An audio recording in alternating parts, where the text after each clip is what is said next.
Fala pessoal, Gabi aqui começando mais um episódio do podcast justo agora. Estou muito feliz, estou com uma amiga minha aqui da faculdade, nos conhecemos de longa data, chamei ela para participar, a gente foi, marcou, mas não arranjava data para gravar e vai, não vai.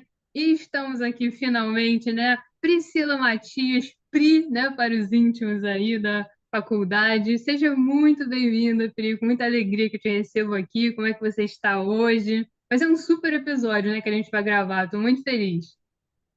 Oi, Gabi, obrigada a você pelo convite, né? Realmente foi maravilhoso, né, estar aqui, finalmente podendo Demorou, participar, hein? né, aqui do podcast, né? E tão bom ver acompanhar o seu trabalho, né? Aí que você tem feito um trabalho muito bacana. E hoje a gente vai explorar, né, um assunto também interessante, né? Que vai Sim, falar um um pouquinho assunto sobre. interessantíssimo. Vamos falar É de? verdade, Fala aí. super endividamento. Super endividamento, né? Já ouviram falar aí, ó, já jogamos, né, a sementinha aí para os ouvintes. Vamos falar de super endividamento, né? A Pri trabalha, né, com isso, nessa área. E sugeriu, poxa, Gabi, vamos falar de um tema de consumidor, né? Eu adoro trazer temas de consumidor aqui no podcast.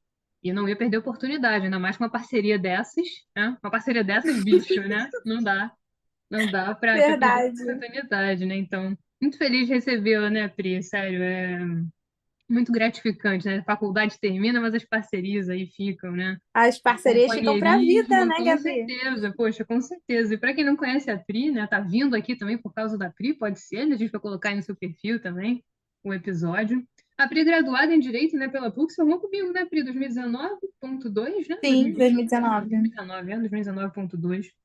E atua também, né, com o direito do consumidor, então aí tem experiência na parte de direito do consumidor, e aí ela sugeriu esse tema. Poxa, Gabi, vamos falar de superendividamento? Você já pensou em falar disso? Você quer fazer um episódio disso? E é um tema muito interessante, né, Pri? Muito interessante. A gente separou vários pontos aqui para tratar com vocês, nossos ouvintes. E eu acho que é um tema do momento também, né, Pri? Acho que por tudo que a gente passou, eu digo a gente, né, o mundo aí, por causa da pandemia, pensando na realidade brasileira, é um tema que é muito oportuno também, né? Então, a realidade que a gente vai apresentar aqui para vocês, o superendividamento, né? Como é que a gente pode compreender isso? Dentro da nossa realidade, tudo que aconteceu e do que as pessoas enfrentam, né? Então, um tema essencialmente consumerista aí com uma advogada que atua com direito do consumidor, né? Uma amiga minha, né? Então nada melhor do que fazermos esse episódio. E eu acho, Prina, que para começar, a gente podia contextualizar para o ouvinte, né? Porque, assim, de cara, eu te perguntaria, né? Vamos pensar aqui, explicar o que é superendividamento, né? Endividamento a pessoa sabe o que é, né? Vamos imaginar. Mas um superendividamento, né? Superendividamento. Acho que o nome, você já fica ali, né? Pega, deixa, né? Um superendividamento. Mas até juridicamente, Isso. assim, como é que você poderia explicar para o pessoal? Dar uma traduzida aí para quem não é da área, para quem está começando, quem tem interesse aí no tema. Uhum. A lei define como sendo aquele endividamento que compromete o mínimo existencial, né? Mas a gente precisa traduzir isso para os nossos ouvintes. E como que a gente pode fazer isso? Um exemplo: um trabalhador recebe um salário mínimo, tem mais de 50% do seu salário comprometido. De que maneira ele vai usar o restante desse salário para custear moradia, comida, contas de casa, passagem, né? Eu preciso de eu preciso ter tudo isso, eu preciso ter a possibilidade de custear tudo isso para conseguir ter um mínimo de qualidade de vida, conseguir pagar as minhas contas. E quando eu começo a ter que escolher entre colocar comida na mesa e pagar uma dívida, então eu sou super endividada. E como que eu chego a esse percentual, né? Será que é 50%? É isso que a lei diz? A lei não determina um percentual, ela fala do mínimo existencial. Então, é importante que, para que a pessoa se identifique como sendo ou não superendividada, ela some todas as dívidas dela e divida, né, por 60 meses, que é o período aí de 5 anos, que é determinado pela lei, e o resultado, ela verifique qual é a porcentagem disso no salário dela. Ela tem condição de pagar esse valor dentro de 5 anos sem comprometer o mínimo existencial dela, sem que ela precise trabalhar para pagar contas apenas. Ela consegue fazer isso? Então, não é super endividada, mas se ela não consegue, se esse valor ultrapassa aquilo que é razoável, então ela é super endividada. E aí, né, é que vem a deixa, né? Por que é interessante esse tema agora?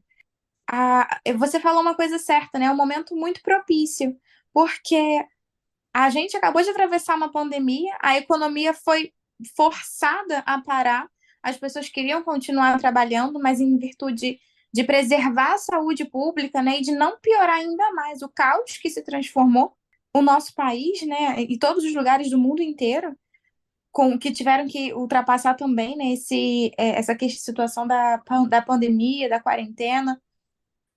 Todo mundo foi afetado. E as pessoas queriam continuar trabalhando, mas não podiam fazer isso. Só que as necessidades continuam. Então, naturalmente, a informalidade, né, aumenta, e as dívidas também crescem de maneira exponencial, né? O mercado começou a aquecer, mas de uma maneira muito recente para cá, né? Desde que houve a abertura.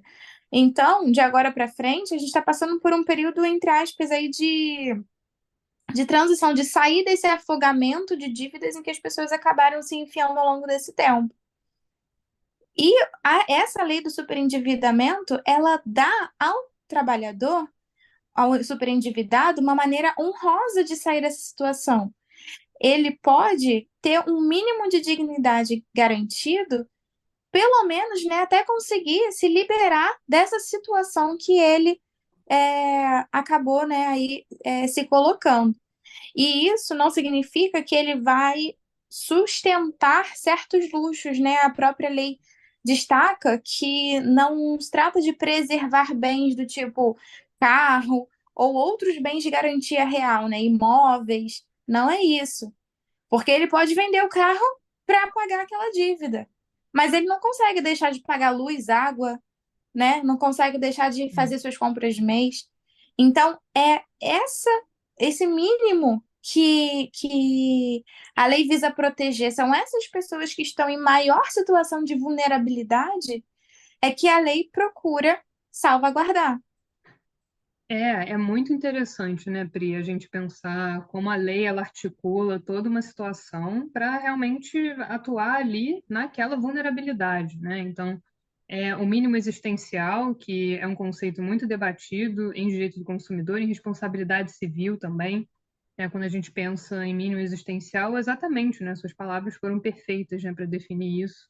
É a questão da dignidade mesmo da pessoa, e saber se ela tem que optar. Eu acho que esse momento que você trouxe é muito crucial. Será que eu consigo pagar isso aqui? Ou será que eu preciso, né? Ou eu pago isso aqui, melhor dizendo, né? Ou eu coloco comida na mesa, né? E eu acho que é uma situação muito crítica e, portanto, o super endividado, né? O super endividamento. E essa questão da vulnerabilidade, a gente pensando no direito do consumidor, a gente pensa, né, naturalmente vulnerabilidade, né, seja no aspecto aí, a gente, é claro, avaliando aqui a questão financeira, das pessoas, mas também até do ponto de vista técnico também se fala, né, por exemplo, em direito do consumidor, nessa questão da vulnerabilidade. Então é muito importante, até para caracterizar, para a gente mostrar para o ouvinte o que que é um superendividamento, porque de repente a pessoa está numa situação de superendividamento e não sabe, né? E dizer também, destacar que a gente tem essa lei específica sobre o tema, que também é recente, né? Podemos dizer, e é uma lei específica para tratar dessa situação. E é claro, a gente vai ter aí também a questão das garantias aplicadas à seara consumerista, né? Então, falamos aí do mínimo existencial, da dignidade, né, humana. Eu acho que a gente sempre precisa ter essa preocupação de preservar isso ao máximo, né, Pri? Então, como você muito bem colocou, o mínimo existencial, ele fala muito forte aqui quando a gente pensa em superendividamento. E dizer também, né, que, como você falou, né, o mundo é imprevisível, né? Eu acho que hoje em dia ninguém mais tem dúvida disso, né? Então tivemos a pandemia, e não só a pandemia, né? A gente estava até conversando, Pri, quando a gente pensou nas ideias, né, no roteiro, a gente falou até desastres naturais, por exemplo, como foi o caso que aconteceu em Petrópolis, né? Infelizmente, né, que partiu os nossos corações, né? Aquelas imagens e tudo, as pessoas perdendo tudo. E eu estou só dando um exemplo recente, né? mas muitas situações que a Uhum. vida impõe e que são situações que não podem ser previstas, né? São questões ali supervenientes, né, que a gente chama no direito, ou seja, de repente, no momento você contraiu uma dívida, você tinha uma situação ABC, mas a vida acontece, né? E Uhum. situações inesperadas acontecem, então seja uma pandemia, seja uma crise econômica, seja um desemprego mesmo, você ser mandado embora, né? A gente não sabe, né, o que pode acontecer. E a pessoa É se verdade. vê numa situação dessa, né? Isso pode É, e essa acontecer. questão de desastre natural que a gente estava conversando, né? É, teve essa situação de Petrópolis, teve a situação da Bahia, né? Daqueles alagamentos, bairros inteiros debaixo Sim, muita d'água. chuva, é. E aí, depois, né, é, depois que você tem, que você passa, né, por esse momento, que tem se tornado, na verdade, cada vez mais comum, né? A gente consegue É, observar isso de uns anos para cá. Não surpreende tanto, mas a gente ouvir falar de alagamentos, de outras situações que, assim, chocam porque a gente sabe que muda totalmente a situação de vida daquelas pessoas, destrói lugares de trabalho, é, destrói casas, famílias precisam se reconstruir do zero, e aí sim, que vem, né, um também momento essa de se questão recompor de. mesmo, né? Exatamente, de onde você tira recurso para poder reconstruir aquilo que você levou anos para você construir em primeiro lugar, né? Então, tudo isso, né, afeta a vida da pessoa. E são coisas que a gente não tem como prever e também não tem como se preparar para que, não, vai acontecer a qualquer momento. A gente não tem como se preparar para o tempo todo, né, poder perder tudo. Mas Exatamente. acontece.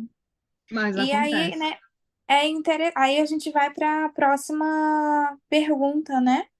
É, já que agora a gente tem essa novidade legislativa, como que uma pessoa nessa situação aí de maior vulnerabilidade, como a gente vem conversando, pode se beneficiar dessa alteração, dessa mudança, né? E aí é interessante, né? Ela, uma vez identificando que ela está nessa situação, ela procurar, né, um profissional, um advogado que possa assisti-la e formular para ela uma proposta inicial, né, de um acordo, prevendo o pagamento das dívidas que ela tem dentro desse prazo aí de 5 anos, né? Essa proposta ela é apresentada em juízo, o juiz concordando, né, dando a continuidade ao procedimento. Vai ser marcada uma audiência de conciliação, onde os credores eles podem se manifestar, concordando ou não com a proposta que foi apresentada, em primeiro lugar. E aí, se eles concordarem, vai seguir daquela maneira. Se eles não concordarem, né, para aqueles que não concordarem, o pagamento eles podem ser vinculados a um plano de pagamento compulsório, que acontece depois. Quem tem prioridade de receber seus créditos é aquele que aderiu ao plano voluntário, aderiu, né, de forma voluntária ao plano. E isso é interessante porque é um incentivo para que as empresas, né, os estabelecimentos ou os credores, de forma geral, tenham uma maior facilidade, né, de querer participar do plano de maneira voluntária e, né, facilita aí a vida desse devedor. Mas como que funciona, né? Essa dívida, a previsão da lei é de pagar essa dívida em 5 anos.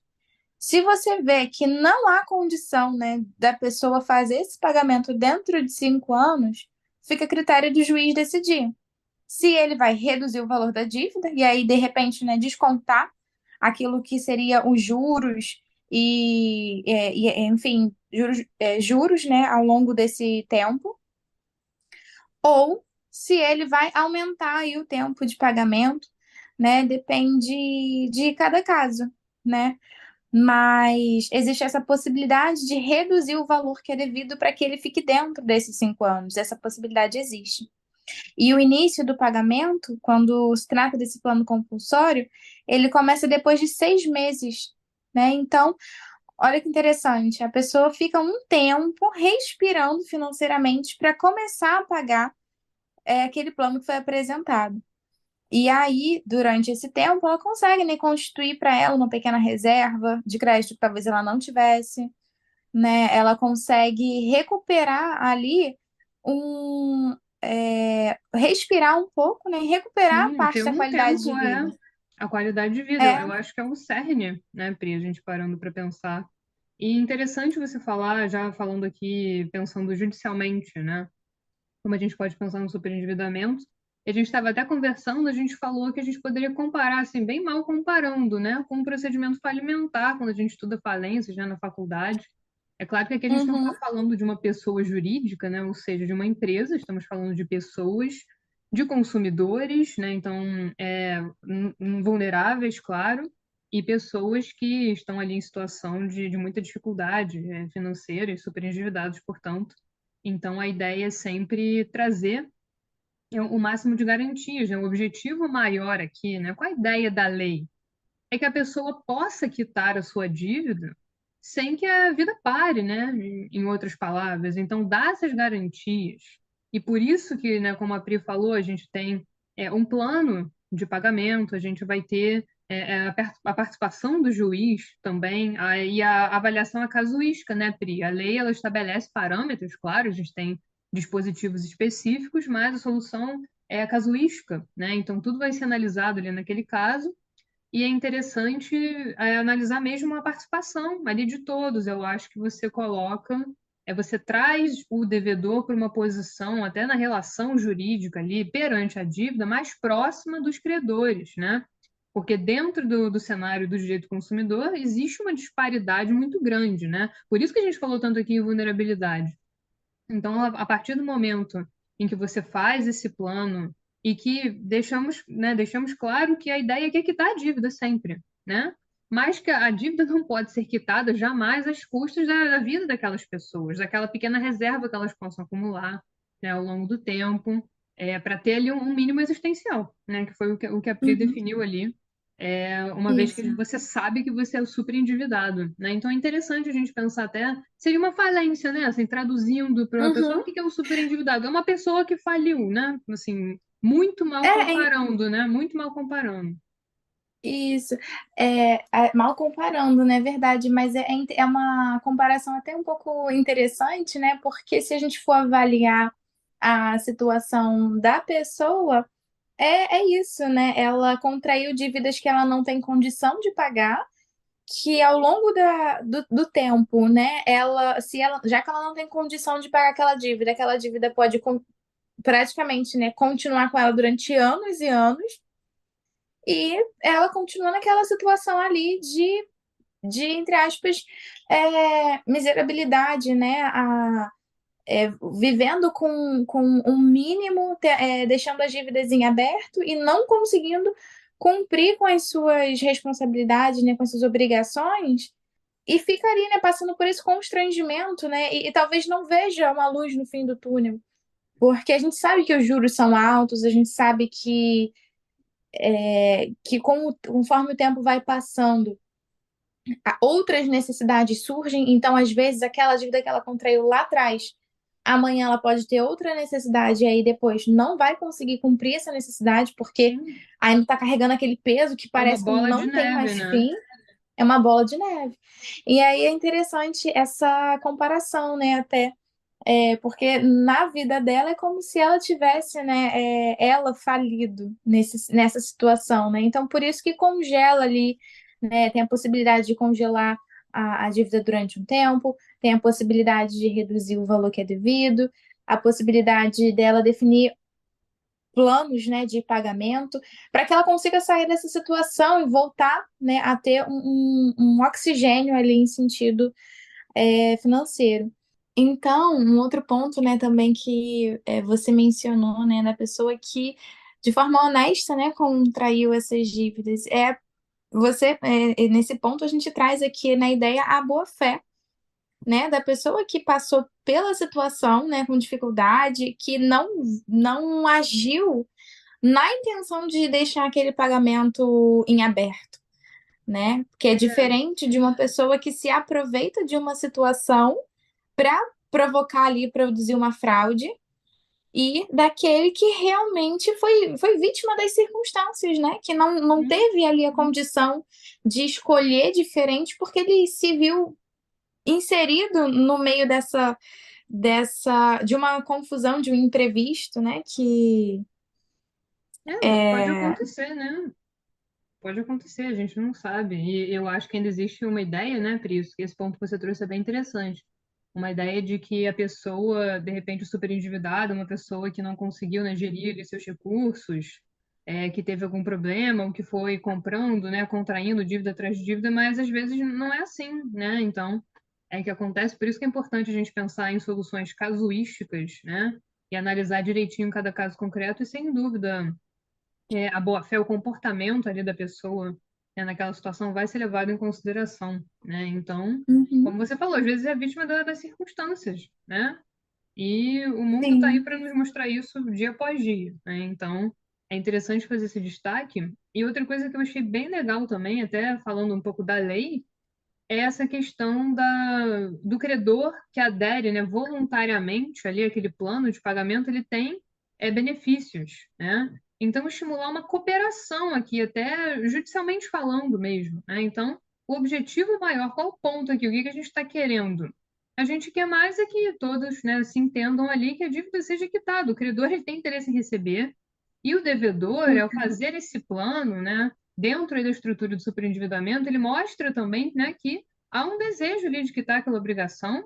E é claro, a gente tem aí os parâmetros legais, mas existe essa ideia mesmo de cooperar, né? Então, o objetivo final que se busca aqui é, obviamente, que seja quitada a dívida, e é claro que a decisão vai depender do caso concreto, mas o credor que ali de plano, né, que a gente chama, né, juridicamente falando, né, de plano, de cara, né, no coloquial aí, de cara, ele já aceita, ele já demonstra ali voluntariamente, né, ele não demonstra, melhor dizendo, uma animosidade ali, quer dizer, já Uhum, aceitou, ele vai ser beneficiado. Então, a própria lei, ela quer que a situação flua, né? Eu acho que também não é aquela ideia de, exatamente. não, você contraiu essa dívida, então vamos esquecer. Não, não vai esquecer a dívida.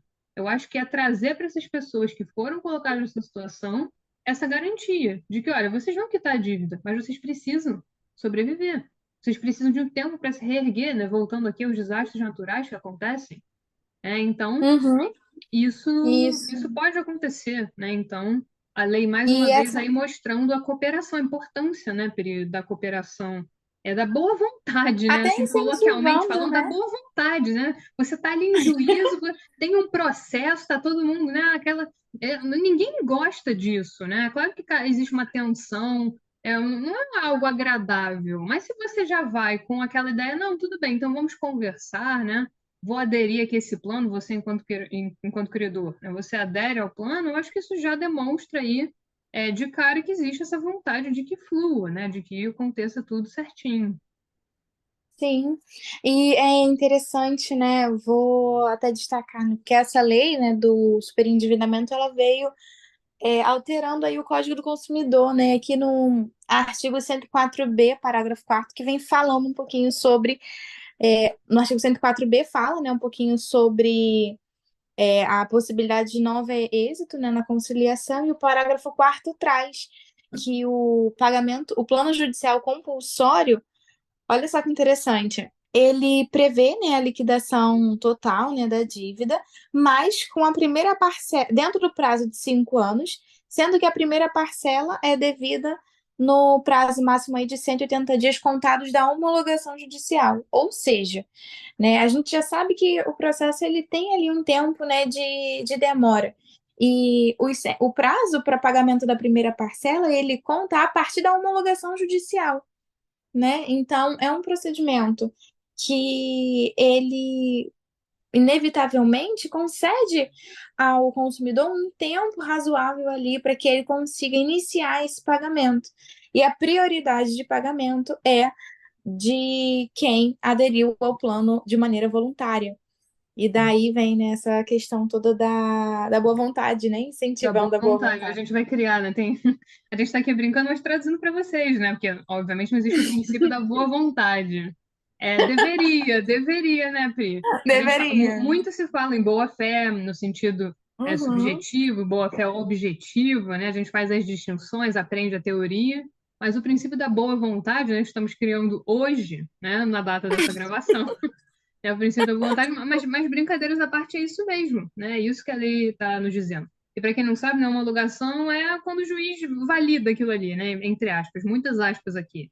Né? Mas quando o juiz vai dar um ok, ó, isso aqui está valendo. E aí esse prazo é interessante mesmo, né, Pri? Porque mostra que a ideia é, ó, vamos te dar um tempo, você vai, né, amadurecendo aí, de novo, se reerguendo, se recompondo, buscando aí, né, os seus recursos para que possa ser seguido o plano e a dívida quitada, né? Eu acho que é essa a intenção maior, da uhum. garantia, né? Então tudo gira em torno disso, né, Pri? Eu acho que esse é o ponto principal, assim, o ponto-chave aqui, né?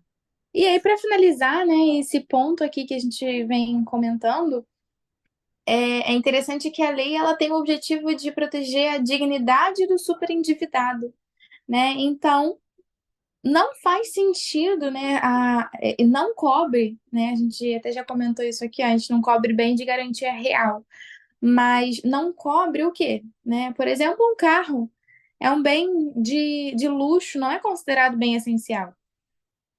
Né? É claro que a gente pode talvez discutir se esse for o meio de trabalho da pessoa, né? Às vezes o carro é o meio de trabalho da pessoa, mas, via de regra, não cobre nenhum tipo de bem que, se você vendê-lo, você consegue quitar aquela dívida, né? Esse não é o objetivo da lei. E é legal a gente ressaltar isso, né, Pri? Porque até para ninguém achar que, mas a pessoa está endividada, mas aí quer comprar um carro, quer comprar, né, algum outro bem. Não, né? A garantia, a gente está falando aqui em mínimo existencial, né? Como a gente colocou lá atrás, né? Quando a gente definiu o conceito de superendividamento, né? A Pri falou do mínimo existencial. Então, obviamente, a gente vai ter uma análise aqui para ver, ó, o bem ele é considerado essencial? Se for essencial, aí, né, e aí podemos até entrar nessa discussão se a pessoa, mas é Uber, por exemplo, né, trabalho com táxi, tudo Isso. aí, né, mas via de Isso regra, cabe à discussão. cabe a Isso cabe à discussão, discussão, mas mas via de regra, via de não regra é. não, né, via de regra não é, Exatamente. E não exatamente. há e é interessante a gente ressaltar esse ponto, até mesmo para que as pessoas não venham a adquirir bens pensando nessa possibilidade, né? Até Sim, porque, a lei não vai proteger, né, não é o objetivo aqui, exatamente, não é o objetivo aqui, né, saber separar, né? Então, o direito não vai te dar mecanismos para que você se aproveite dele, né? Colocando assim, é bem a grosso modo, né? Então, a isso, gente tem a ideia, né, de que a pessoa não pode se beneficiar da sua própria torpeza, né? No direito a gente estuda bastante isso, então é claro que não é isso que a lei está protegendo, não é essa razão de ser, é o motivo do legislador, né, pátrio, ter pensado, enfim, concebido a existência dessa lei. Então é legal da gente destacar. Mas acho que estamos mais no final, né? Nos encaminhando para o final, Pri. Olha, eu queria te agradecer muitíssimo, né? Eu acho que melhor do que o episódio que vocês estão ouvindo agora foi a resenha, né? Fora, né, do ar, né, da gravação, porque toda gravação tem uma pequena resenha. E quando é com amiga, então a resenha é resenha de milhões, né? Que a gente estava aqui brincando. Então, adorei te receber aqui. Acho que é um tema muito importante, muito interessante, um tema novo, um tema muito útil para a sociedade, né? Que tem ampla aplicação, ainda mais depois de tudo aí que a gente passou. Então, sensacional essa parceria. Te convido aí para voltar, trazer mais temas de direito consumidor, enfim, outros também, né? Para ter mais resenha, que eles não ouvem nossa resenha, mas a gente faz a resenha mesmo assim. Então, essa é a melhor parte sempre. Eu queria te perguntar se é alguma reflexão adicional, acho que a gente pode botar nas referências, né, os artigos da lei, né, saber direitinho, né, que existe uma lei, então é para quem quiser dar uma olhada, ver os dispositivos aí que a Pri mencionou, acho que vale a pena, né? isso. Então, a Lei 14.181, né, de 2021, entrou em vigor já, né, já está em vigor e alterou o Código de Direito do Consumidor. E fica aí, né, a mensagem positiva, né? Se você é um super endividado, não precisa se desesperar. Tua situação tem solução, né? Hoje nós temos uma saída legal de uma maneira que você consegue quitar as suas dívidas sem ficar ainda mais enrolado, pelo contrário, organizando, né, a sua vida financeira. E é isso, né? A gente deixa aí para o consumidor essa esperança, né, de sair da situação em que ele está. Mas É verdade, né? A resenha foi A maravilhosa. resenha é melhor que o Muito episódio, né? obrigada, Gabi. O episódio quase a mesma coisa, mas a resenha ganhou, né? A resenha ganhou. A resenha ganhou, né? A É resenha sempre bom, ganhou. né? É sempre bom É fazer sempre resenha, bom. não tem como. É, mas é bem E interessante, né? Fica essa mensagem positiva, né? Então procurem advogado, já procurem a Pri, né? Se vocês tiverem dúvida também. Ela com certeza pode ajudar vocês na atua com o direito do consumidor. Então, às vezes, a pessoa está nessa situação, né, Pri? Nem sabe. E agora escutou o episódio, então entra em contato com ela, entra em contato comigo, né? Com a isso. gente. Segue, É. dá like, compartilha, né? No YouTube, no Spotify, no Instagram. A gente faz aí essa a corrente aí das redes, porque é o tipo de episódio, né, que é um conhecimento interessante, né, importante, que chegue a mais Uhum. pessoas, né, Pri? É verdade. E mais uma vez, queria te agradecer aí pelo convite. Foi maravilhoso Nada, foi um gravar esse prazer. episódio com você, uma Já tava, conversa. eu tinha convidado, ó, séculos, né, Pri? A gente já tava arrumando um dia, né, uma data para gravar, então, poxa, sensacional, né? Colegas aí de PUC, nos conhecemos menores de idade ainda, né? Faz tempo. É, Verdade, muito tempo. 17, a Pri ainda é mais nova que eu, né? Tinha saído da faculdade, o quê? Você entrou na faculdade porque, com 16 anos, né? 16 para 17, né? Foi. Então, aí é todo mundo criança ainda, né? Todo mundo era criança ainda e a Um gente. prazer recebê-la, né? Muito bom. E ela vai voltar, né, gente? Ah, deixem, a gente vai pensar numa pergunta, né, Pri? Também para deixar, a gente pode deixar no Spotify para eles uma pergunta, para eles interagirem também, né? Os ouvintes, então a gente vai pensar numa perguntinha para deixar lá. E Uhum. sugiram também, né? Coloca lá nos comentários, né, se você já conhecia o superendividamento. Coloquem sugestões para a Pri voltar também. Mais temas de consumidor, né? Que é um assunto que eu adoro, né? Direito do consumidor. É incrível, né? Sempre. E temas do dia a dia, né? Que, poxa, todo mundo precisa saber, né, Pri? E ela vai voltar, né? Já aceitou o convite, não tô nem perguntando se ela que vai voltar, eu já tô afirmando. Com certeza. Não precisa nem perguntar. Então já tá garantido aí. Tá bom. Muito obrigada aí. Então é isso, gente. Ó, um beijo grande para vocês, um beijo grande para Pri também, né? Especialmente aí, estamos gravando juntas hoje. E não deixem de entrar em contato, né, com ela, se tiverem dúvidas. E nos vemos no próximo episódio. A Pri também vai voltar, com certeza. Tchau, gente. Isso. Ah, e Beijinho. um beijo aí para todo mundo, né, que for assistir aí o episódio também. Eu quase que esqueci. Poxa, não pode esquecer. Tchau, gente. Até a próxima.